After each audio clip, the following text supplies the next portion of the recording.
If PowerPoint is throwing error 1001, don't worry, because in this video I'm going to show you 3 quick fixes that can help you get back into PowerPoint fast. We'll restart PowerPoint properly, open it in safe mode, and then disable add-ins to see if one of them is causing the problem. If this tutorial helps, please hit the like button and subscribe for more quick software fixes. Let's jump right in. First, let's start with the fastest fix, which is restarting PowerPoint properly.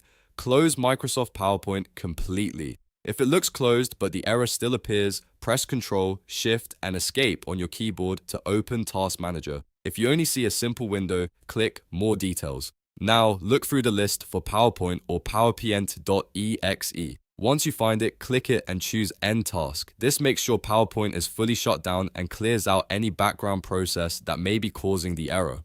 After that, open PowerPoint again and check whether the problem is gone. If error 1001 still shows up, the next step is to open PowerPoint in safe mode. This is very helpful because safe mode starts PowerPoint without extra add-ins and custom settings that might be causing conflicts. To do this, press Windows and R on your keyboard to open the Run box. Type PowerPoint/safe and then press Enter. PowerPoint should launch in safe mode. Now try opening the file that was giving you trouble. If it opens correctly in safe mode, that usually means the issue is related to add-ins or a setting inside PowerPoint, not the file itself. Now let's move on to the third fix, which is disabling add-ins. Add-ins are one of the most common reasons for PowerPoint errors like this.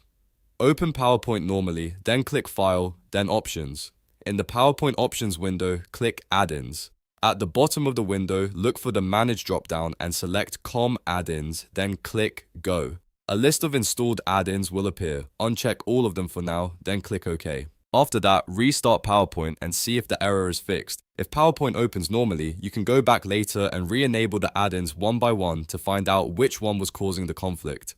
These 3 steps solve a lot of PowerPoint error 1001 problems because they target the most common causes: stuck background processes, unstable startup behavior, and add-in conflicts. If the error was preventing you from opening files, this process gives you a clean way to troubleshoot it without immediately reinstalling anything.